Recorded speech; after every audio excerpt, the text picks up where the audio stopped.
베레시트 35번째 시간 창세기 22장 1절로 2절 말씀입니다. 제가 본문 읽겠습니다. 그 일 후에 하나님이 아브라함을 시험하시려고 그를 부르시되 아브라함아 하시니 그가 이르되 내가 여기 있나이다. 여호와께서 이르시되 내 아들 내 사랑하는 독자 이삭을 데리고 모리아 땅으로 가서 내가 내게 일러준 한 산 거기서 그를 번제로 드리라. 아멘. 기도하겠습니다. 주님, 오늘도 우리에게 아브라함의 길을 함께 걷게 하시고 아브라함의 믿음이 생기게 하시고 아브라함의 시험 가운데서 승리케 하시고 따르게 하시고 이기게 하시고 배우게 하시는 역사들이 오늘 여기의 성도들에게도 나타나기를 소망합니다. 아브라함을 그냥 학습적으로 배우는 시간이 아니라 아브라함처럼 인생을 살아가는, 아브라함처럼 좌충우돌하는 그 가운데서도 믿음이 성장하는 귀한 역사가 일어나길 소망하며 살아계신 우리 구주 예수와 이름으로 기도합니다. 아멘. 저희가 21장부터 계속 말씀이 넘어오면서 지난 시간에 21장의 특징에 대해서 잠깐 말씀드렸습니다. 21장의 특징이 뭐였어요? 다 그리고가 들어가 있다는 거예요. 우리 한국말 성경에는 그리고가 다 해석되어 있지 않습니다. 그러나 아마 영어 성경을 보시는 분들은 아마 나와 있지 않을까요? 원문을 보면, 히브리 원문을 보면 그리고로 시작합니다. 문장 자체가. 그런데 21장에만 끝나는 것이 아니라 22장에도 넘어오면서 다 그리고 이런 일이, 그리고 이런 일이. 그래서 오늘 22장 1절도 그리고 그 일 후에라고 그리고부터가 시작되는 거예요. 우리 성경에는 안 나와 있지만. 근데 제가 그걸 보면서 그래서 왜 아브라함의 이야기는 계속 그리고 뭐하고 그리고 뭐하고 그리고 계속 왜 그렇게 진행될까? 이유는 단 하나입니다. 연속되어서 나타나는 일들을 하나의 꾸러미로 알알이 꿰어서 하나의 꾸러미로 만들고 있는 과정이에요. 그죠? 그러니까 하나씩 다 모든 일들이 연결되어서 무언가를 만든다는 겁니다. 아브라함의 인생은 어떤 인생인지 아시죠? 어디부터 시작이에요? 저기 갈대아 우르라는 이방 땅부터 시작이에요. 거기서 열심히 이방신을 섬겼겠죠. 아버지가 우상을 만드는 사람이었으니까. 그런데 거기서 나와라 하는 얘기를 들으니까 자기만 나온 게 아니라 아버지도 자기의 형제도 데리고 나왔어요. 그래서 같이 오다가 하란에서 멈췄다가 거기서 아버지 소천하셔서 거기서 마무리가 다 되고 또다시 자기 조카와 함께 떠났습니다. 그런데 그 모든 여정들이 그리고로 계속 연결되더라는 거예요. 어디가 종착점일 것 같습니까? 오늘 22장 정도 오니까 종착점이 될 것 같아요. 아브라함 이야기가 22장쯤 오니까 이제 22장, 23장으로 가면은 아브라함이 이제 자기 아내까지 이제 장례를 치르게 되는 그런 일들이 발생하니까 이야기가 어느 정도 마무리가 되는 것 같습니다. 그런데 하나님이 이 그리고를 붙여가지고 뭘 만드셨어요? 역사를, 아브라함을 만드셨지 않습니까? 저희들 지난번에 한번 그런 얘기 했죠. 선을 거보면 선이 아니라 자세히 그거를 현미경으로 들여다보니까 어떻게 돼요? 점이더라고요. 점을 찍는 것을 계속 찍으니까 어때요? 그림 그리는 화가 가운데 어떤 분은요, 점만 찍어가지고 그림을 그리는 화가가 있더라고요. 요것만 이렇게 했는데 나중에 전체적으로 이렇게 줌 아웃 해갖고 보니까 사람 얼굴을 그려놨더라고요. 얼마나 기술인지. 여러분 생각해보세요. 뭐 진짜 딱따구리 나무 쪼듯이 똑똑똑똑똑똑똑 찍었는데 그게 나중에 강조할 때는 좀 더 세게 찍고 살짝 찍어야 될 때는 살짝 찍고 하면서 사람 얼굴이 나오더라고요. 얼마나 그냥 야, 기술이다 그 사람은. 정말로 탤런트다. 그죠? 대단하죠. 그 점들이 모이니까 선이 되고요. 선을 모으니까 어떻게 돼요? 입체가 되고 입체를 모아보니까 어떻게 돼요? 뭔가 형체가 나와요. 그거를 채우면 이렇게 만들어지는 겁니다. 여러분 여러분 3D 프린터 요즘은 나오죠. 3D 프린터에다가 재료를 넣으면 이게 녹아가지고 하나씩 똑똑똑똑 떨어지다가 이게 그냥 쭉 선이 되어지고 채우고 하니까 뭔가 모양이 만들어지더라고요. 그런 것처럼 신앙도 내 인생에 보잘것없는 그러한 일 하나가 그 점처럼 한번 그냥 쓱 지나가는 누군가가 말 한번 쓱 하고 지나가고 누군가가 행동 하나 쓱 하고 지나가는 그 일들이 나에게는 그냥 내 하루의 점처럼 그냥 슬쩍 지나갔던 이야기처럼 보이지만 하나님이 그 점들을 모아서 하루를 만드시고 점들을 모아서 내 일주일을, 한 달을, 1년을, 인생을 만들더라는 거예요. 그래서 여기에 있는 아브라함의 이야기를 보면서 우리가 전체적으로 개괄적으로 볼 수 있는 것이 뭐냐, 점들이 모여서 선이 되고 선이 모여서 입체가 되는 그러한 일들, 입체가 되어서 뭔가 형체가 나올 만한 것으로 만들어지는 일들. 그래서 건물을 짓기 전에 블루프린트를 봤을 때에는 다 선으로만 연결되어 있는 집 모양이지만 그 설계도대로 집을 지으니까 형태가 만들어지잖아요. 뭔가가 만들어지지 않습니까? 그 블루프린트 안에 있는 그 선들은 설계자의 머릿속에 있었던 거예요. 아, 이런 식의 집을 짓고 싶다. 이런 식으로 한번 만들어 볼까? 그려볼까? 선으로 연결해 볼까? 여기와 여기와 점들을 연결해 보니까 선이 되고 선이 연결이 되니까 입체가 되고 입체가 되니까 뭔가가 작품이 나오더라는 겁니다. 아브라함처럼. 그래서 오늘도 엔드로 시작하는 그 얘기가 계속 그리고 계속 이어져요. 그런데 그 이야기들이 결국은 아브라함이라는 사람이 어떤 대명사로 만들어집니까? 아브라함 이꼴 뭐가 돼요? 아브라함 이꼴 뭐가 돼요? 아, 아브라함 알잖아요. 이스라엘 사람들이 아브라함 하면 뭐라고 생각해요? 믿음의 조상 나오잖아요, 이렇게. 그죠? 모세 하면 율법이죠. 예. 예. 자, 그럼 다윗 왕. 네. 저희 교회가 이런 식으로 제가 이렇게 목회하지는 않았는데 예, 우리 성도들이 많이 저런 생각이 다른 것 같아요. 어떤 분들은 다윗 하면 바세바요. 예.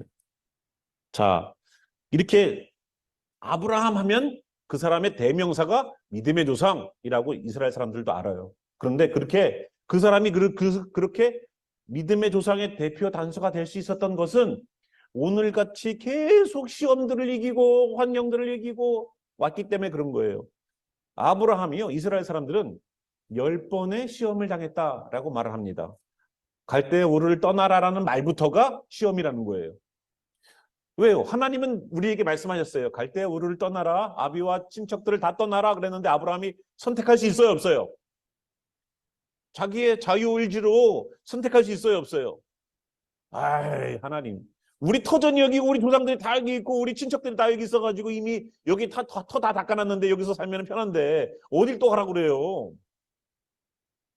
근데 그 말을 따라서 3,600개가 넘는 신들의 소리가 들려지는 그 근동 지역에서 하나님 한 번만 목소리 듣고 난 나가 살겠다라고 오는 사람이 아브라함이라고 했지 않습니까? 엄청난 결정을 한 거예요. 엄청난 결정. 엄청난 선택을 한 거예요. 그 선택. 이제는 나는 하나님 목소리만 듣겠습니다. 옆에 사람이 뭐라 그러고 옆에 사람이 뭐라 그래도 나는 하나님 목소리만 듣겠습니다. 근데 우리 기가 어때요? 하나님 쪽으로 가 있는데 하나는요 세상 쪽으로 가 있더라고. 이렇게 두 개가 있어갖고 서라운드로 듣더라고요. 이렇게. 그래가지고 정말로 우리가 하나님의 믿음 안에서 서나가야 되는데 그렇게 못 살게끔 만들려고 하는 사단의 계략도 있어요. 그런데 아브라함은 계속 하나님의 명령에 순종해서 오다 보니까 이 사람이 이제는 하나님 앞에서 하나의 브랜드가 되더라고요. 아브라함이라는 사람 하면 믿음의 조상. 그러면 우리도 나중에 인생에 이런 경험 저런 경험이 쌓여서 어떠한 존재가 될 것 아닙니까? 우리도 하나님 앞에서 너는 어떤 존재야? 너는 모세 같은 사람이지? 너는 누구 같은 사람이지라는 하나님의 어떠한 성경에 나와 있는 어떠한 한 인물처럼 우리도 만들어져 가는 과정 아닙니까? 물론 우리도 우리 자신 자체가 자체 브랜드예요. 하지만 하나님은 그것을 상품화시키기 위해서 뭔가 브랜드화시키기 위해서 나중에 우리 자녀들이 어머니 아버지가 하나님 나라로 다 간 다음에 우리 어머니 아버지에 대해서 평가할 거 아니에요. 그게 우리의 브랜드예요. 우리 어머니는 이랬지. 우리 아버지는 이랬지. 아버지 생각하면서 우리 아버지 참 너무나 그냥 성질만 있었지. 불같았지. 이거를 기억하면 어떡하겠어요? 네? 우리 어머니는 어땠을까요? 네. 우리가 어떠한 사람에게 어떻게 기억나는가? 우리가 죽은 다음에 그것이 우리의 브랜드예요. 나는 어떻게 만들어졌어요? 그렇게 살아간 거예요. 우리가 인생이. 그래서 아브라함처럼 정말로 믿음의 조상이라는 거기까지는 우리가 몰라도 하나님이 내 인생에 허락하시는 그 순간들은 나를 만들어가는 과정이다 라는 것을 기억하시면서 오늘 본문에 들어가면 좋겠어요. 자, 그 일 후에 앞에 21장과 22장에는요 갭이 나요. 그 일 후에라고 말을 하지만 앞에 있었던 그 일이 언제 있었는지 정확하게 묘사되지 않고요. 오늘 내가 있는 이 일이 그 시간하고 지금의 시간하고의 갭이 얼만큼 나는지를 몰라요. 하지만 그 일 있은 후에 에셀나무를 심고 여호와 이름을 불렀던 블레셋 사람의 땅에서 살고나 살았었던 그때의 여러 날을 지난 그 이후에 하나님이 아브라함을 시험하려고 했다는 겁니다. 하나님이 사람을 시험하세요, 안 하세요? 이것도 그냥 일단 물어보면은 대답을 안 하기로 작정을 한 것 같아요. 왜냐하면 얘기해도 틀리는 경우가 생길 수 있으니까. 예, 목사님도 그러죠. 여러분 틀릴 걸 알고서 질문하는 거예요. 자, 하나님은 여기서 보니까 시험을 한다고 그랬는데 시험을 하는지 안 하는지 야고보서 말씀을 보면은요. 야고보서 1장 13절 보니까 하나님은 친히 아무도 시험하지 아니하신다라고 말을 합니다. 그럼 누가 시험하는지 아세요? 야고보서 1장 13절 말씀을 읽어보니까 사람이 시험을 받을 때에 내가 하나님께 시험을 받는다 하지 말래요. 하나님은 악에게 시험을 받지도 아니하시고 친히 아무도 시험하지 아니하시느니라. 하나님은 사람을 시험하지 않아요. 그럼 누가 시험을 할까요? 마귀가 시험을 하겠죠. 우리가 한국말 성경에 시험이라는 단어로 써놨기 때문에 어떠한 단어를 보더라도 다 시험이다라고 이해를 하고 해석을 해버리니까 문제가 생기는 거예요. 그런데 그렇지 않다는 겁니다. 원문을 보면 다른 단어로 쓰여져 있고 다른 뜻으로 쓰여져 있어요. 그래서 시험이다라고 말을 할 때에 우리가 한 4가지 정도로 시험을 구분해 볼 수 있어요. 첫 번째는요, 테스트예요. 오늘 22장 1절에 나와 있는 아브라함을 시험하려고 했다라고 하는 그거는요, 테스트예요. 여러분, 테스트가 뭡니까? 학생들에게는 어떤 것이 테스트예요? 공부를 열심히 잘 했나? 잘 학습해갖고 내가 그 지식을 습득하고 있나에 대하여서 시험을 주기 위해서가 아니라 실력을 향상시키기 위해서예요. 하나님이 주시는 테스트는 뭐라고요? 실력을 향상시키려고 하는 테스트라고요. 시험을 위해서는 학생들이 잠도 줄여가면서 안 마시던 커피도 마셔가면서 그죠? 졸리면 가서 세수를 하건 샤워를 하건 냉수 마찰 한번 와갖고 다시 공부하고 책상에 앉고 어떤 사람은 여기다가 뭐 뾰족한 거를 놔갖고 졸면 찔리게 딱 해놨는데 보니까 벌집이 됐어요. 예, 어쨌거나 정말로 그 공부하기 위해서 얼마나 노력을 해요. 시험 통과하려고. 그게 아브라함이 오늘 하나님이 시험했다라고 말할 때 쓰는 거예요. 두 번째는요, 뭐냐면은 트라이얼이에요. 트라이얼 뭐예요? 어려워요. 어려워. 환란과 연단을 줘요. 그런데 그것이 통과되면 무언가 작품이 하나 만들어져요. 때로는 하나님이 작품 하나를 만들기 위해서 우리를 어디다가 집어넣어요? 풀무에다가 집어넣어요. 나오니까 어때요? 차가운 물에다 또 집어넣어요. 그래야지 칼 하나라도 만들어지더라고요. 대장장이가 아주 좋은 철광석이 있어요. 이걸 가지고 어떻게 작품을 만듭니까?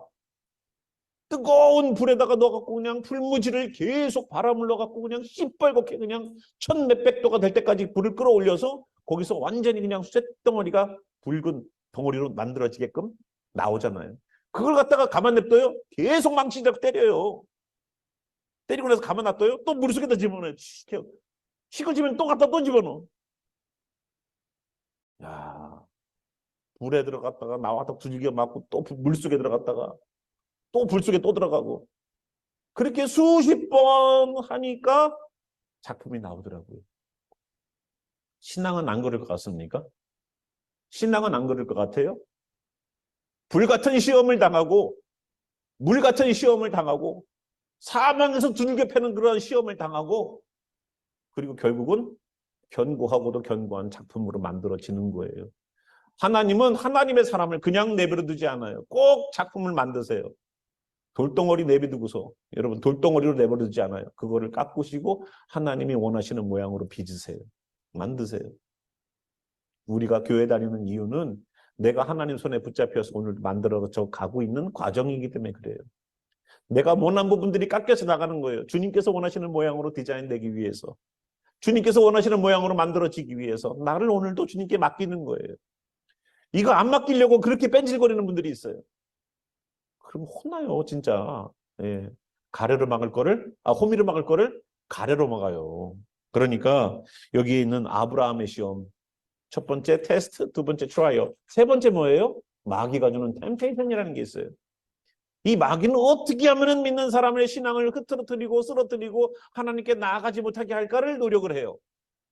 그래서 어떻게 하면 유혹이 와요? 주일날 교회 가려고 그러면 뭐가 와요? 전화가 와요. 내가 뭔가 성경을 읽으려고 그러면은 따르르르 울려요. 그때는 여러분 집에서 내가 기도를 하는 시간이건 찬양을 하는 시간이건 꺼놓으세요. 전화기는. 꺼놓으세요. 그래가지고 거기에만 집중하게 하세요. 알았어? 템테이션은 바로 그런 데서 오는 거예요. 항상 사단은 내가 그 일을 했을 때에 신앙에 힘을 넣는 시간이 아니라 신앙에 힘을 빼는 시간으로 만든다는 것을 여러분 아시기 바랍니다. 그리고 마지막은요. 어떤 시험이냐면 프루브하는 시험이에요. 프루브하는 시험. 이거는요. 검증이 돼야 되는 시험이에요. 하나님이 광야에서 이스라엘 백성들이 하나님을 어떻게 했다고 그랬어요? 하나님이 시험하는 게 아니라 광야에서 이스라엘 백성들이 하나님을 시험했대요. 아니에요? 성경에 나오지 않습니까? 하나님을 시험했대요. 하나님 이거 어떻게 해줄 수 있어요? 우리 고기 먹고 싶은데 고기 채워줄 수 있어요? 우리 먹을 것도 없는데 먹을 것 채워줄 수 있어요? 마실 물이 없는데 마실 물 채울 수 있어요? 계속 시험했다는 거예요. 40년간 시험을 했대요. 40년간 하나님이. 그래도 안 믿었대요. 그래서 보니까 어때요? 출애굽해가지고 광야로 들어왔을 때 인구 조사를 했더니 얼마예요? 60만 3,550명이었었어요. 1세대들이 다 죽고 2명 가나안 땅으로 들어갔어요. 여호수아와 갈렙. 그리고 같이 들어간 2세대는 60만 1,700 몇십 명, 1,770명인가 들어갔어요. 1,720명인가 들어갔어요. 거의 비슷한 숫자가 들어갔죠. 그죠? 근데 그건 남자만 센 거라는 거예요. 남자만. 그래서 그렇게 하나님이 하시면서 속가내기 작업을 하셨습니다. 신앙의 연단이 있어야지 뭔가 만들어진다고요. 숫자는 비슷하게 들어갔지만 그 사람들이 들어간 게 아니에요. 다음 세대가 들어갔지. 그래서 우리가 하나님께 시험 받는 것, 여기에 있는 이 시험은 어떤 시험이냐? 내 신앙을 업그레이드 시키기 위한 시험이다. 그래서 내가 시험 들었잖아. 그 집사님이 시험 들으셨어. 이런 말 좀 제발 쓰지 마요 좀. 시험은 하나님이 주는 게 아니고 누가 줘요? 하나님 시험 준다고 그랬어요? 안 준다고 그랬어요? 야고보서 1장 13절 보니까. 하나님은 아무도 시험하지 않는다. 그럼 시험 들었다는 건 뭐예요? 나는 마귀에게 사로잡혔어. 이거를 얘기해 주는 거예요. 그거 자랑할 게 아니죠? 자랑할 게 아니잖아요, 그거. 나 오늘도 마귀에게 사로잡혀갖고, 그냥 교회도 가기 싫고, 사람도 만나기 싫고, 그냥 난 집에서 혼자서 주무로 예배 드릴 거야. 이게 제일 편하더라. 그러면 신앙이 절대 자라지가 않습니다. 절대 안 자라요. 한번 잠깐 그냥 은혜는 받죠. 근데 내 삶을 개혁적으로 변화시키는 데는 힘들어요. 예배자로 서야 돼요. 불편하지만, 힘들지만. 하나님이 허락해서 예배당 들어올 수 있게끔 해주셨으면 예배당에 오셔서 같이 예배 드리시는 것이 가장 더 베스트 웨이입니다. 그래서 만약에 이거 교회문 걸어두고서 이제는 국가에서 팬데믹처럼 못 나오게 합니다. 그러면 그 줌으로 드리는 자리가 최선의 예배예요. 하지만 최선의 예배를 드릴 수 있는 상황에서 차선을 선택했을 때는 하나님의 은혜가 반감된다는 것을 여러분 아시기 바랍니다. 그래서 이 4가지 가운데 오늘 본문에 있는 시험은 테스트예요. 테스트. 하나님으로부터. 그래서 그 테스트를 할 때에 하나님이 부르셨습니다. 하나님이 부르시니까 아브라함아 하시니 그가 이르되 내가 여기 있나이다 라고 말을 했어요. 자, 오늘 우리가 22장 전체를 우리가 더 나가지 않고 여기서만 딱 스탑했지만 22장 전체에는 이삭을 잡으려고 모리아산까지 가는 이야기가 실려있는 본문입니다. 이때의 이삭의 나이가 몇 살이냐라는 신학자들의 여러 이야기들이 있어요. 어떤 사람들은 10대다, 어떤 사람들은 그렇지 않다. 그런데 보통 학자들의 연구에 의하면 30세에서 5세 그 사이라고 봅니다. 애가 아니에요. 우리는 애 데리고 간 것처럼 보이지만 애가 아니에요. 그래서 여기 보면은 나무도 가지고 가고 뭐 그거를 6절 보니까 아브라함이 이에 번제나무를 가져다가 그의 아들 이삭에게 지웠다는 거예요. 그러니까 얘가 어린 아이가 아니라 제가 민국이랑 같이 어디를 며칠 길을 걸어가는데 나무를 가지고 가야 된다고 치자고요. 그러면은 아빠 제가 드릴게요. 그러면은 그래 너도 하나 들어 해갖고 애에게 이만한 나무찜을 맡기겠어요? 네가 미국 가. 지게에다가 그러겠어요? 제가 지고 가다가 힘들면은 차라리 쉬어가는 시간이 있어도 예, 그렇지 않죠? 애가 아니에요. 충분히 힘이 있는 성인이에요. 그래서 30세 이상으로 보고 있습니다. 그런데 나중 되면 아시겠지만 아버지가 결박해갖고 번제단 위에다 올려놨을 때 저 같으면은요 도망갔죠 벌써. 예? 힘이 안 되겠어요? 나이가 지금 100세가 훨씬 넘으신 100세 때 나를 낳고 여기까지 올 때는 벌써 한 130년 흘렸을 텐데 할아버지인 아버지를 뿌리치지 못할까요? 젊은 아들이? 그럼 또 올라갔어요. 네, 다음 주에 또 저희 보겠지만 어쨌거나 하나님이요. 그 시간에 인터벌이 있는 시간이 있은 다음에 아브라함아 불렀다는 거예요. 그런데 이 사람이요. 영적으로 얼마나 민감했는지를 여기서 우리가 볼 수 있어요. 하나님이 아브라함 하시니 그가 이르되 내가 여기 있나이다 라고 하나님께 나와요. 내가 여기 있나이다 하는 것은 하나님의 음성이 수십 년간 들려지지 않았을지라도 나는 항상 주님을 향하여서 귀를 열고 있습니다라는 뜻이에요. 그죠? 그리고 내가 여기 있습니다라는 뜻은 뭐예요? 주님, 나는 주님이 어떠한 얘기를 하셔도 나는 순종할 준비가 됐어요 라는 뜻이에요. 하나님이 내 인생에 얼마만큼 침묵하셨는지는 몰라도 우리의 기도에 얼마만큼 하나님이 침묵하셨는지를 몰라도 주께서 말씀하시면 주님 제가 여기 있습니다라고 반응을 보일 수 있는 영적 민감성이 있던 사람이 바로 아브라함이에요. 이 이삭을 바치는 이 시험은 아브라함이 겪었던 이스라엘 백성들이 10가지의 아브라함이 시험을 당했다라고 말을 할 때의 마지막 시험이에요. 이 마지막 시험이 종합고사예요. 종합고사. 지금까지는 먹고 사는 문제 시험 당했죠. 하나님께서 책임져 주신다는 것을 믿었지만 먹고 사는 문제 때문에 가뭄이 드니까 어떻게 돼요? 가뭄과 기근이 있으니까 가나안 땅에 처음 가자마자 가뭄과 기근이 있으니까 어디로 이사를 해요? 애굽 땅으로 가고 애굽 땅으로 갔을 때 어떻게 됩니까? 자기 아내인데도 불구하고 누이로 속이는 일들을 했지 않습니까? 먹고 살려고. 근데 거기서 깨달은 게 뭐예요? 아, 내가 하나님이 나와 함께 계시면 애굽 땅에서 내가 아내라고 속이는 그 거짓 때문에 죽을 수밖에 없는 상황에서도 구원받고 애굽 왕이 그렇다고 그래서 또 거기에 또 많은 물질과 종도 주고 말도 주고 소도 주고 뭐 양도 주고 다 줘갖고 나오게 하지 않습니까? 하나님은 어느 상황에도 나를 책임질 수 있는 분이라는 것을 경험했어요. 그런 깨달음이 있었습니다. 그 10번째 시험이 바로 오늘 시험이지 않습니까? 이 오늘 시험 통해서 아브라함은 이제 다 이룰 걸 이뤘어요. 돈이 없습니까? 자녀가 없습니까? 뭐가 문제입니까? 행복하게 잘 살고 있는 그 당시에도 아브라함은 하나님께 항상 즉각적 순종을 기다리고 있다는 거예요. 이게 왜 중요하냐면 우리들에게 오랫동안 우리가 기도한 제목들이 안 이루어졌을 때는 우리는요 영적으로 무뎌져 있어요. 감각이 그렇지 않아요. 이 아브라함은 즉각적으로 했습니다. 만약에 아브라함이 하나님의 음성에 즉각적인 반응을 보이지 않는 사람이라고 치자고요. 그러면요 이삭이 살아있을 수 있을까요? 우리처럼 주님이 뭔가 말씀하시면 주님 오늘 저녁에 제가 좀 시간이 안 해요. 그때 말씀하세요. 제가 너무 바빠요 지금. 정신이 없어요. 말씀하셔도 제가 잊어버릴 거예요. 얘기하지 마세요. 저녁에 얘기하세요. 저녁에. 제가 자기 전에. 얘야 어제도 그랬잖니. 내가 그때 얘기한다고 했더니 너는 벌써 하더라. 그런 상황이잖아요. 그런데 이삭을 결박해 놓고 10절 보면요. 손을 내밀어 칼을 잡고 아들을 잡으려고 할 그때에 하나님이 급하게 부르십니다. 아브라함아 아브라함아. 그러니까 그때도 내가 여기 있나이다 라고 얘기를 해요. 만약에 이 즉각적인 반응이 없는 사람이라면 어떻게 됐을까요? 잠깐만요. 잡고 할게요. 제 아들 잡으라고 했잖아요. 번제로 드리라고 했잖아요. 잡고서 제가 조금 있다가 얘기하세요. 하나님의 음성에 내가 즉각적인 반응을 보이지 않으면 이삭은 없어요. 하나님께서 말씀하시는 그 내용들에 대해서 내가 여기 있나이다 라는 이 말은 주님이 어떤 말씀을 하셔도 나는 순종하겠습니다 라고 준비되어 있는 태도를 보이는 거예요. 자, 그리고 2절 보니까 하나님이 말씀하세요.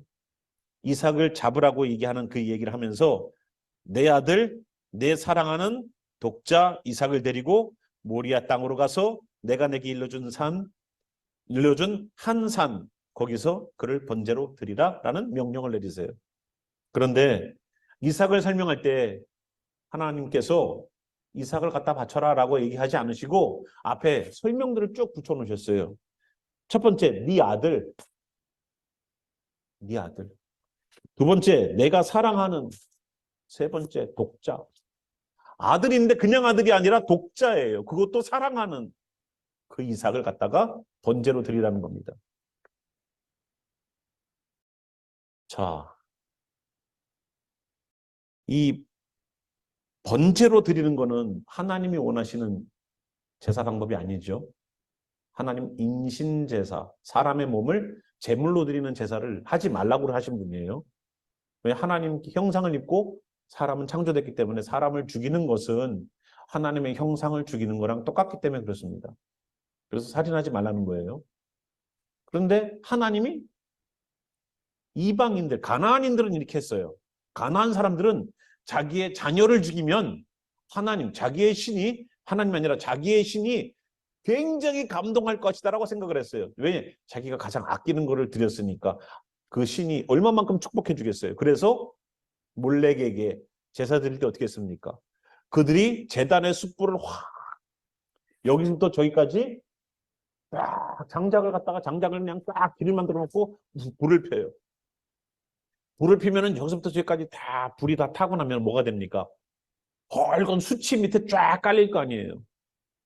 그리고 아이들을 여기서부터 저쪽까지 뛰어가게 시켜요. 뒤에서. 안 가면 막 뒤에서 막 창으로 찔러요. 어쩔 수 없게 뛰어들어가야 돼. 그 중간중 가다가 죽는 거예요. 그냥. 그리고 자기가 신에게 제사 드렸습니다. 내 자녀를 이렇게 몰래 신에게 바쳤습니다. 하고 우리를 축복하소서라고 얘기했단 말이에요. 그러니까 그런 것을 하나님이 원치 않으셨다고요. 그럼에도 불구하고 하나님이 이렇게 하시죠. 그런데 하나님이 아브라함에게 요구하는 것이 부당하다고 생각하지 않으십니까? 여러 개 있는 것 중에서 하나가 아니라 하나밖에 없는 건데 하나를 그걸 달래는 거예요. 그것도 하나밖에 없는 가장 사랑하는 네 아들. 그것도 100세에 하나님께서 겨우겨우 25년 만에 주신 것을 달래는 겁니다. 어쩌면 하나님의 그 마지막 아브라함에 대한 시험은요, 우리에게 똑같은 시험으로 올지 몰라요.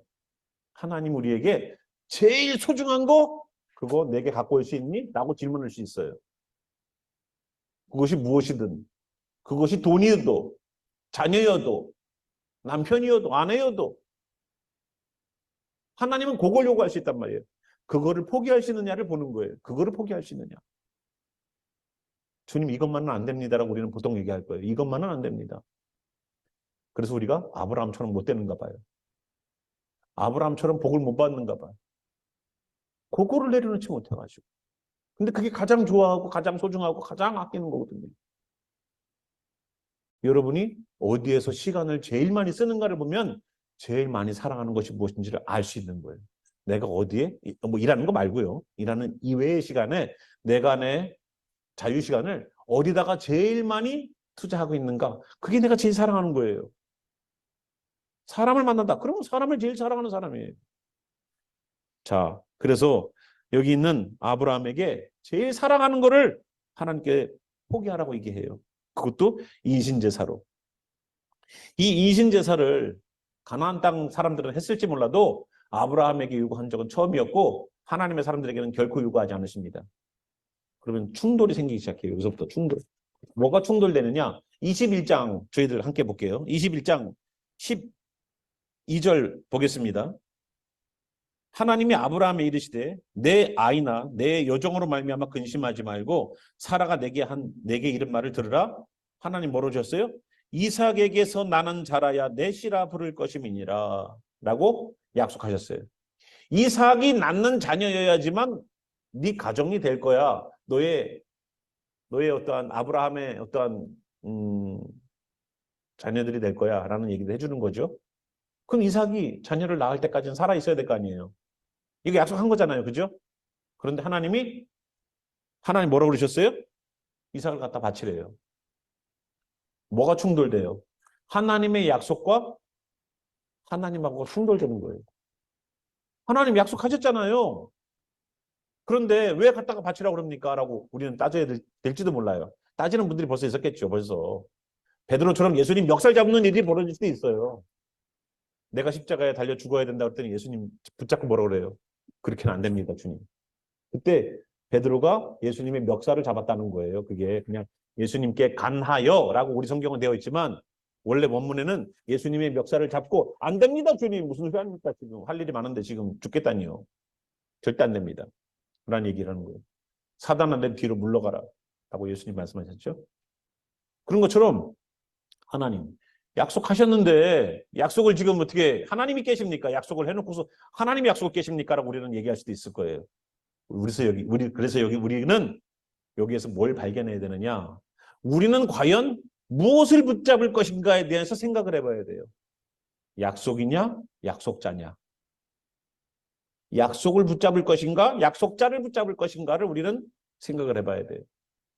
하나님이 우리에게 구원을 약속하시건 하나님이 우리에게 물질을 약속하시건 하나님이 우리에게 뭔가 약속하신 것이 있다면 하나님이 나에게 기도 가운데 주시는 마음이 있어요. 그러면 그 믿음의 주님께서 주시는 마음이 있는데 그 마음을 가지고 살아가다 보면 힘들어요? 안 힘들어요? 힘들죠.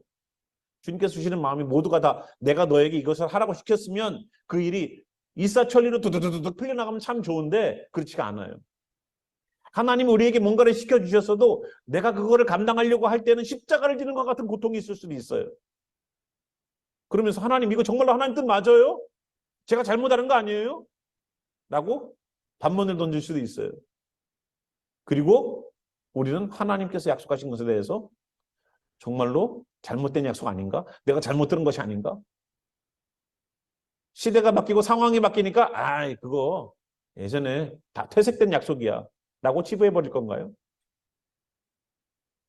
하나님의 약속을 봐서는 이삭을 통해서 자녀가 나와야 되는데 오늘 하나님의 명령을 들어서는 이삭은 오늘 죽어야 돼요. 곧 죽어야 돼요. 그러면 문제가 생기잖아요. 약속을 붙잡자니 오늘 하나님이 하신 명령에 불순종하는 것이 되는 거고 순종을 하자니 하나님이 약속하신 것이 안 들어질 것 같아요. 딜레마예요. 그럴 때는 뭘 잡아라? 약속자를 잡아라. 약속자를 하나님을 신뢰하는 거예요. 약속을 신뢰하는 게 아니에요. 그 약속을 하신 분을 신뢰하는 거지. 그래서 히브리서는요. 여러분 나가시면 알지만 히브리서는 뭐라고 그래요? 아브라함은 뭐라고 이삭을 데리고 갔냐면 하나님께서 다시 살릴 것을 믿음으로 나아갔대요. 아유 내가 죽여도 하나님이 살리시겠지. 뭐 어떻게 해주시겠지. 하나님이 해주신 약속이 있지만 이 약속을 붙잡지 마세요. 그러면 하나님을 거부하게 돼요. 약속을 주신 분이 하나님임에도 불구하고. 이 약속은요. 하나님이 이루시는 거예요. 하나님을 붙잡으세요. 하나님을 붙잡으면 이삭도 살고 순종도 하게 되는 일들이 벌어지는 거예요. 이해되시죠? 그래서 나는 오늘 하나님이 베풀어 주신 것을 붙잡고 가는 사람인가 하나님을 붙잡고 가는가를 우리 한번 생각해 봐야 돼요. 하나님이 베풀어 주신 것을 우리는 많이 추구해요. 하나님이 건강도 주시고 물질도 주시고 환경도 주시고 인생의 길들도 열어주시고 우리는 하나님이 갖고 있는 사이드 것에 대한 욕심이 굉장히 많아 있어요. 그런데 정말로 붙잡아야 될 것은 뭐다? 하나님이다. 약속자라는 거예요. 약속자. 근데 우리는 약속자는 내버려 두고 내가 갖고 싶은 것, 내가 누리고 싶은 것, 내가 소유하고 싶은 것 때문에 자꾸만 하나님보다도 하나님이 주시는 것에 눈이 거기가 있어요. 하나님이 주시는 것에. 모든 기도가 하나님이 주시는 것에 초점 맞춰져 있어요. 하나님에게 초점 맞춰져 있는 기도 많이 없어요. 하나님께서 베풀어 주시고 하나님께서 해주신 인생이 우리가 힘들잖아요. 어렵잖아요. 인생이잖아요. 우리는 연약하잖아요. 하나님 그러니까 도와주세요. 여기에만 집중적으로 투자해요. 시간, 기도 투자를. 근데 우리의 기도의 방향도 바뀌어야 돼요. 하나님 쪽으로. 우리가 이 땅에 살면서 하나님의 일들을 감당케 하소서, 하나님의 꿈을 꾸게 하소서, 성령의 사람으로 살게 하소서, 하나님의 마음을 가지고 살게 하소서, 하나님의 능력을 가지고 살게 하소서, 하나님의 사람으로 살아서 언젠가 우리가 죽은 그 순간이 됐을 때에도 이 땅에서의 내 삶과 하나님 나라의 삶이 이질감이 없게 하소서. 왜 우리는 이 땅에서 내 맘대로 살면서 하나님 나라 가면 하나님의 뜻에 순종하고 살 수 있다고 생각을 하십니까? 산수도 못 풀어내보고서 수학 문제 던져주고서 풀으라고 그러는 거랑 똑같지. 오늘 여기에서 훈련된 사람이 하나님 나라 가는 거 아닙니까? 내 은행 어카운트에는 100불도 없으면서 다음 달 되면 100불이 생길 것처럼 펑펑 돈을 쓰는 사람이 어디 있습니까? 내 주머니에 있는 것이 다음 달이 돼도 그 주머니로 가는 거예요. 2월 되는 거예요. 어카운트에 100불 있으면 다음 달에도 100불 있는 거예요. 내가 쓰지 않는 이상. 왜 이 땅에서의 삶과 하나님 나라의 삶을 2월 된다고 생각하지 않으세요? 2월 된다고. 여기 있는 것이 그대로 이체된다고 왜 생각하지 않으세요? 왜 이 땅의 삶은 내 맘대로 즐기고 내 편한 대로 살고 내가 생각하고 싶은 대로 생각하고 내가 하고 싶은 대로 다 하고 살면서 어떻게 하나님 나라라는 전폭적으로 하나님의 뜻에 순종해야 되는 주님의 나라를 어떻게 우리가 간다고 생각하십니까? 그 연습하는 데가 여기예요. 준비하는 데가 여기라고요.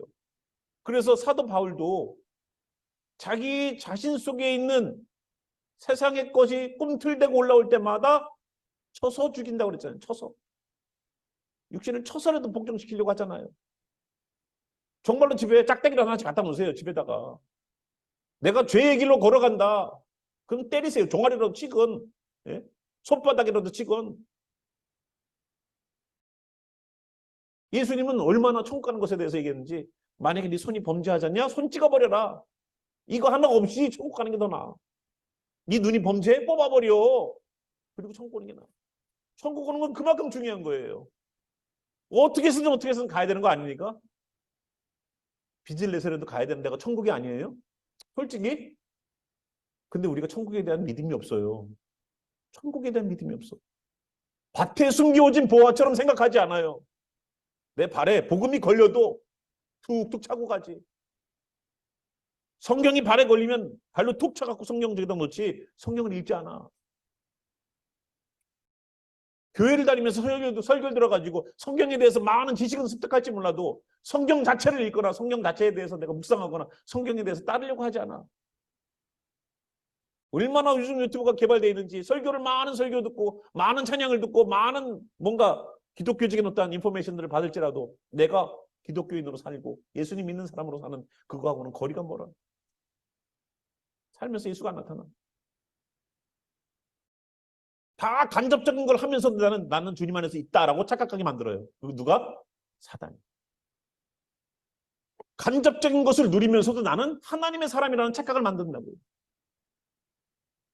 약속 붙잡지 마세요. 하나님 붙잡으세요.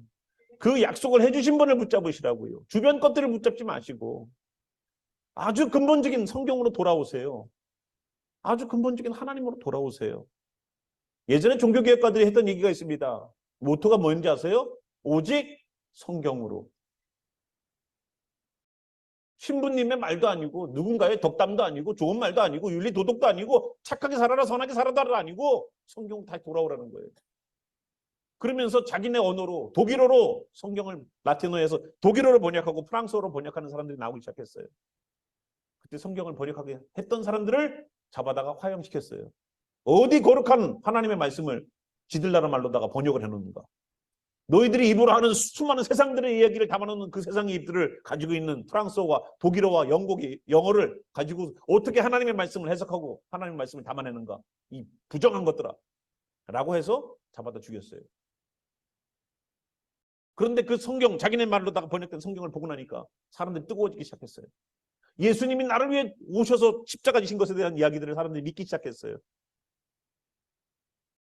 그 전까지만 해도 중세시대 이전까지만 해도 신부님들은요 자기네 모국어 각 나라가 세워져 있는 그 지역의 언어로다가 설교하지 않았어요. 라틴어로 설교했지. 그러니까 어떻게 됐습니까? 아무도 못 알아들어요. 주일날 가갖고 성체 하나 받아먹고 성부와 성자와 성령으로 기도해주면 끝이에요. 그럼 나는 구원받았다고 생각해요. 근데 성경을 읽고 나니까 어떻습니까? 변화되기 시작해요. 사람들이 복음을 전하기 시작해요. 예수를 믿으라고, 이제는 예수를 믿으라고 얘기하기 시작해요. 그러니까 수많은 사람들이 죽어나가도 우리까지 한국말로 번역되어 있는 이 성경책이 왔지 않습니까? 이거 한 권이 우리 손에 들려지기까지 수만 명이 죽었어요. 손에서 손으로다가 이거 읽으시오라고 전달해갖고 우리 손에 온 거예요. 그냥 온 게 아니에요. 집에 가면 내 성경만 해도 몇 권이 되죠? 성경에 관해서 인포메이션들은 많이 들고 있음에도 불구하고 왜 성경적인 사람은 안 돼요? 하나님이 찾으신 사람은 누구예요? 성경적인 사람. 우리가 그리스도인입니다. 나는 교인입니다라고 말을 하면서도 왜 예수님의 사람은 안 되냐고요.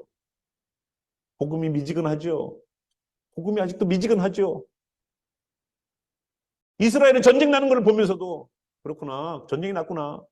우리 목사님이 그러는데 이제 때가 됐대. 준비하래. 감이 없어요. 감이. 피리를 불어도 춤을 추지 않고 곡을 하여도 울지 않는다. 예수님이 말씀하셨어요. 근본은 뭐예요? 예수님이 아무리 회개해라 외쳐도 사람들이 회개를 안 하더라는 거예요. 아무리 이 영혼이 구원받았다. 천국에 잔치가 열린다. 기뻐하자 그래도 같이 기뻐하지 않아. 나랑 무슨 상관이 있어? 삭개오가 내 자신, 내 재산을 다 팔아서라도 내가 착복한 일 있으면 몇 배나 갚겠습니다 하는 그 회개 현장에서도 사람들이 이야 삭개오가 회개를 했어. 예수님을 만나니까 삭개오가 회개를 했네. 나도 저 사람처럼 회개하고 주님 앞에 만나야지.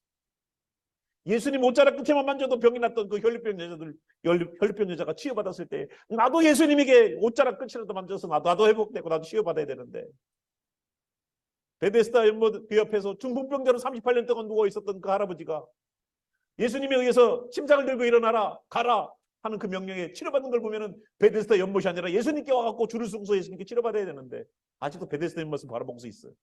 저거 언제 동안은.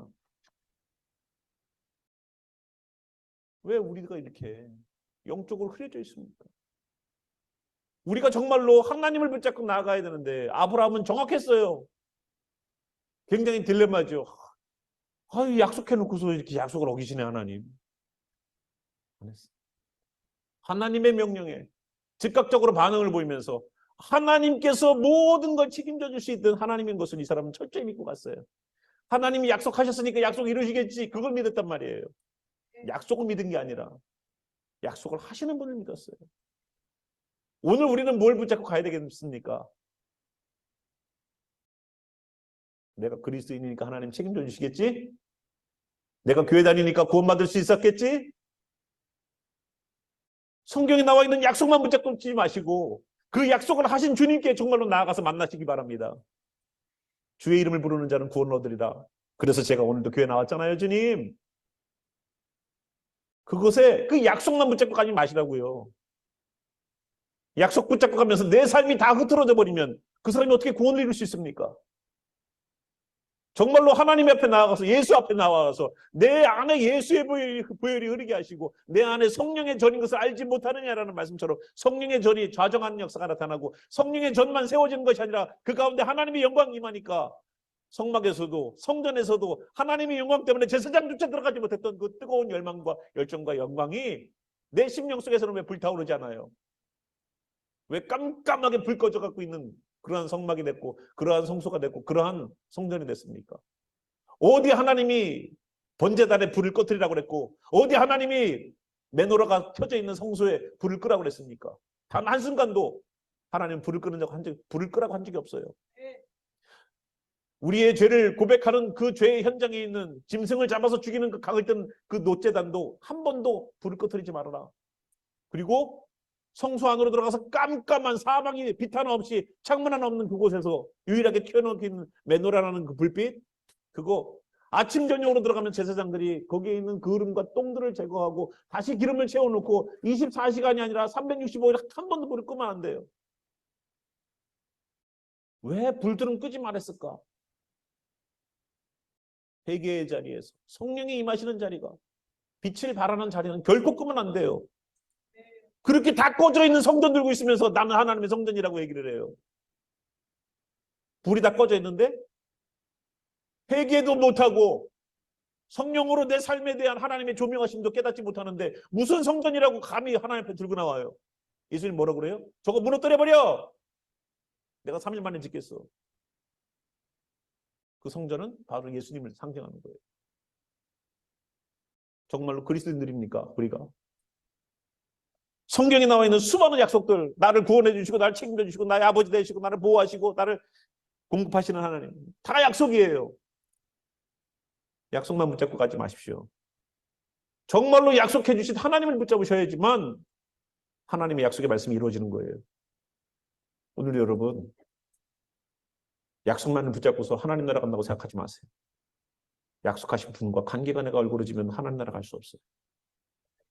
하나님을 붙잡고 예수 그리스도의 보혈을 의지해서 하나님 붙잡고 가면 약속도 이루어지잖아요. 이삭도 지켜지잖아요. 약속도 이루어지고 하나님께 순종도 할 수 있고, 그러면 하나님께서 여호와 이레로 준비하시는 것을 누릴 수 있지 않습니까? 여호와 이레로 준비한 하나님의 나라. 여호와 이레로 준비한 하나님의 나라. 여호와 이레 뜻이 여호와께서 준비하셨다. 우리를 위하여서 예수님도 그러잖아요. 내가 가서 거처를 예비하고 오겠다. 하나님께서 준비한 나라, 여호와 이레로 준비한 나라. 여러분, 오늘 이 말씀 붙잡고 우리 한번 기도의 자리로 섰으면 좋겠어요. 다 일어나셔서 약속을 붙잡고 가지 마시고 우리 약속해 주신 하나님을 붙잡고 하나님과 깊은 교제하세요. 수많은 성경의 약속이 있어요. 그런데 그것만 붙잡고 가지 마세요. 실패의 자리였습니다. 우리가 정말로 이 시간 주님, 약속이 아니라 약속하신 분과 깊은 교제 있게 하여 주시옵소서라고 함께 우리 기도하길 바랍니다. 함께 우리 기도하겠습니다. 살아계신 하나님, 성경에 써놓은 수많은 약속들이 있지만 우리는 그 약속만 붙잡고서 구원을 받을 수 있겠지, 하나님이 채워줄 수 있겠지, 문제 해결해 줄 수 있겠지만 붙잡고 나가지 않습니까? 근데 그것을 약속하신 분은 어디가 있습니까? 그 약속을 우리에게 해주신 예수님이 우리 가운데 없었고 그 약속을 하신 하나님이 우리에게 없었습니다. 주여 우리를 용서하소서. 우리는 하나님이 들고 있는 것만, 거기에만 눈이 가 있지 않았었습니까? 거기에만 마음이 가 있지 않았습니까?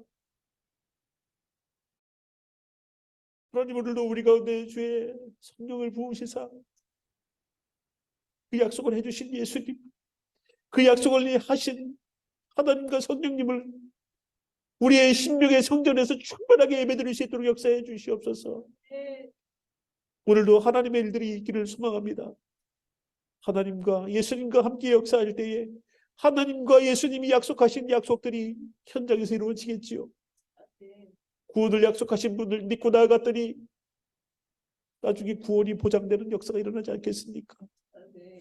오늘도 약속이 아니라 약속하신 분을 붙잡고 나아가려고 하는 이들에게 하나님의 그 사랑과 예수님의 그 희생하심과 성령님께서 오늘도 알려주시면서 약속만 붙잡고 가지 마라, 약속자를 붙잡고 가라라는 성령님의 그 말씀 속에 예수의 보혈이 흐르고 성령의 감동이 있는 오늘도 그 길을 선택한 이들에게 영원히 말씀이 육신되어 이루어지셨던 예수님처럼 어느 순간 우리도 말씀 속에 육신으로 경험되는 귀한 현장이 있는 그날까지 신앙의 각오와 결단으로 가는 이 하나님의 사람들에게 영원히 함께 하시기를 살아계신 우리 구주 예수와의 이름으로 축원하며 기도합니다.